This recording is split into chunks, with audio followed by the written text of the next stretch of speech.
Stock మార్కెట్లో డబ్బులు invest చేయడంపై అనుమానాలున్నాయా? ఈ వెబినార్ ద్వారా క్లారిఫై చేసుకోండి. For details contact 9154156708.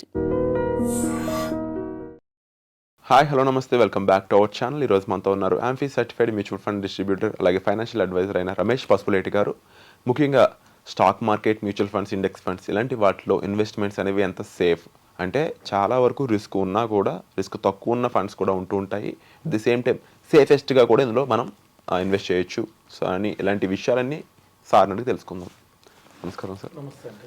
జనరల్గా మ్యూచువల్ ఫండ్స్, స్టాక్ మార్కెట్ ఏదైనా సరే రిస్క్ అని అందరూ అంటారు. అన్నా కూడా ఎన్నో వేల మంది, లక్షల మంది ఇందులో ఇన్వెస్ట్ చేస్తూ కూడా ఉన్నారు. నిజంగా అంత నష్టపోయేటట్టు అయితే చాలా అంతమంది ఇందులో ఇంకా రన్ అవ్వరు. ఇన్ని కంపెనీలు అనేవి స్టాక్ మార్కెట్లో ఉండవు. సో ఎక్కడో చోట ఇందులో జెన్యున్ విషయాలు ఉన్నాయి, అవి బయటికి రావట్లేదు. ఎంతసేపు రిస్క్ రిస్క్ రిస్క్ ఇది ఒకటే బయటకు వస్తుంది. బట్ యాక్చువల్ ఫ్యాక్టోరియల్గా ఏం జరుగుతుంది మార్కెట్లో?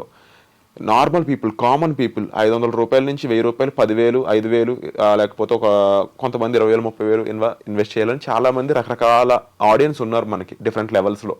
వీళ్ళందరి కోసం మీరు ఏం చెప్తారు స్టాక్ మార్కెట్ గురించి, మ్యూచువల్ ఫండ్స్ గురించి? డెఫినెట్గా అండి, ఇది చాలా మంచి క్వశ్చన్. ఎందుకంటే సో రిస్క్ అనేది ఓన్లీ ఈక్విటీ మార్కెట్స్ అనే కాదు, సో అన్ని ఇన్వెస్ట్మెంట్స్లో ఉంది. సో ఇప్పుడు మనం దీన్ని రిస్క్ కొంచెం ఉంది ఈక్విటీ మార్కెట్లో. దీన్ని ఎలా ఉపయోగించుకోవాలో తెలిస్తేనే ఇందులో ఎక్కువ రిటర్న్ సంపాదించగలం. చాలామంది లాస్ట్ ఇయర్ కొన్ని షేర్స్ 10 రెట్లు పెరిగిపోయినాయి అని, లేకపోతే ఒక ఫండ్ 90%, 80% ఇచ్చేసిందని సో ఆ ఫండ్లో ఇన్వెస్ట్ చేస్తుంటారు, లేదంటే ఆ షేర్స్లో పెడుతుంటారు. అంతేగాని అది ఈ సంవత్సరం ఎందుకు పెరగాలి? లాస్ట్ ఇయర్ 10 రెట్లు పెరిగినంత మాత్రాన ఈ ఇయర్ 10 రెట్లు పెరగాలని అవకాశం ఏం లేదు. ఉండొచ్చు, ఉండకపోవచ్చు, ఇంకా తగ్గచ్చు.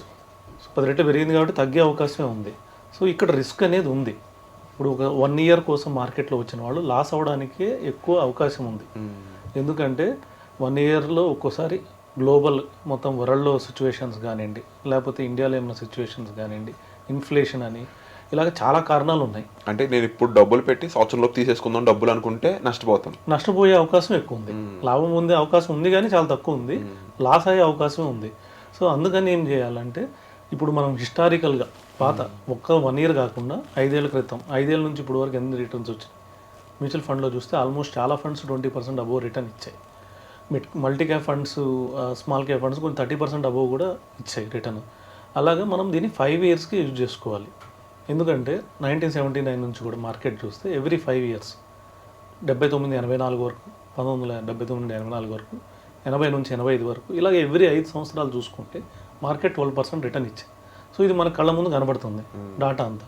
అంటే 5 ఏళ్ళు ఉన్న వాళ్ళకి 12% వచ్చే రిటర్న్ వచ్చే అవకాశం 99% ఉందని మనకు తెలుస్తుంది.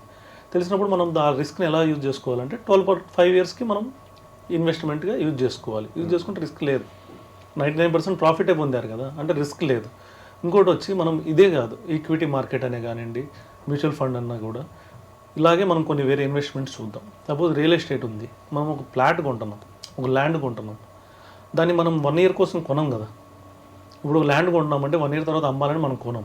సో మనం ఏమనుకుంటాం, అది 10 రెట్లు పెరుగుతుంది, తర్వాత అమ్ముదాం. అది 5 ఏళ్ళు అయినా కానీ, 10 ఏళ్ళు అయినా కానీ, 20 ఏళ్ళు అయినా కానీ అది 10 రెట్లు పెరుగుతుంది, అప్పుడే అమ్ముదామని మనం కొంటాం, అంతే కదా. లేదంటే ఒక 10 సంవత్సరాల కోసం కొంటాం, 1 ఇయర్ కోసం కొనం. అలాంటప్పుడు మనం షేర్ మార్కెట్లో కూడా అదే ఉద్దేశంతో రావాలి.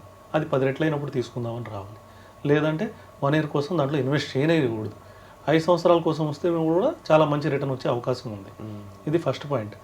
దీంతో కాకుండా ఇంకొక వేరే వాటితో కూడా కంపేర్ చేద్దాం. సపోజ్ ఇన్సూరెన్స్ పాలసీస్ ఉన్నాయి, 15 ఏళ్ళు, 20 ఏళ్ళు అయినా కడుతున్నారు. కొన్ని ఎల్ఐసి పాలసీని 30-35 ఏళ్ళ టర్మ్ కూడా చూశాను. ఎల్ఐసిలో నెల అలా ఒక 10 సంవత్సరాలు కట్టి ఇదే సైమల్టేనియస్ ఇంకో పర్సన్ మ్యూచువల్ ఫండ్స్లో నెల ఒక సెటిల్ అమౌంట్ పెడితే ఎవరు ఎక్కువ లాభం పొందుతారు? డెఫినెట్గా మ్యూచువల్ ఫండ్ అయినండి.